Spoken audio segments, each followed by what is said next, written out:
Hello, this is lecture number 1 for the fundamentals of music reading. I want to show you how music notation developed because it's going to help you understand the context of music reading.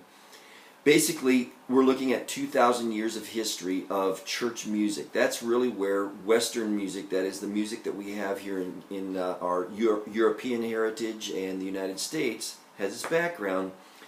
So you've got about 2,000 years ago, you've got the early Christians singing psalms, and which would have been in chant form, and singing different scripture texts and prayers, this kind of thing. And eventually, these predominantly the composers, being monks and priests, over time decided they needed to come up with some type of notation system because it was basically oral tradition that they were passing this music down. And so, and for those of you who are history buffs and know quite a bit about music history, this is very, very simplistic, all right? So don't be too critical.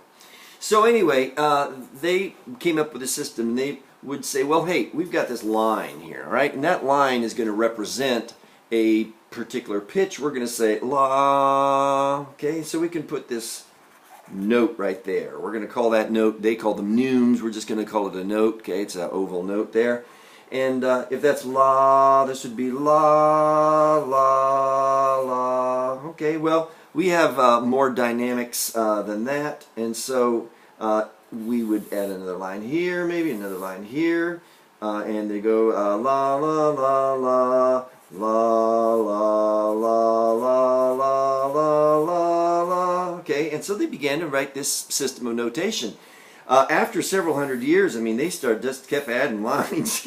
Some of the music, as you get past the first millennium, you've got like 15 lines or so. But this is the basis of how we got our 5-line staff. If you've looked carefully at music, you're going to see it's basically has 5 lines, and that's how it developed. And I'm going to show you now what we're going to be doing, taking this, what has developed, and what we're going to do with it to make sense out of our first exercise.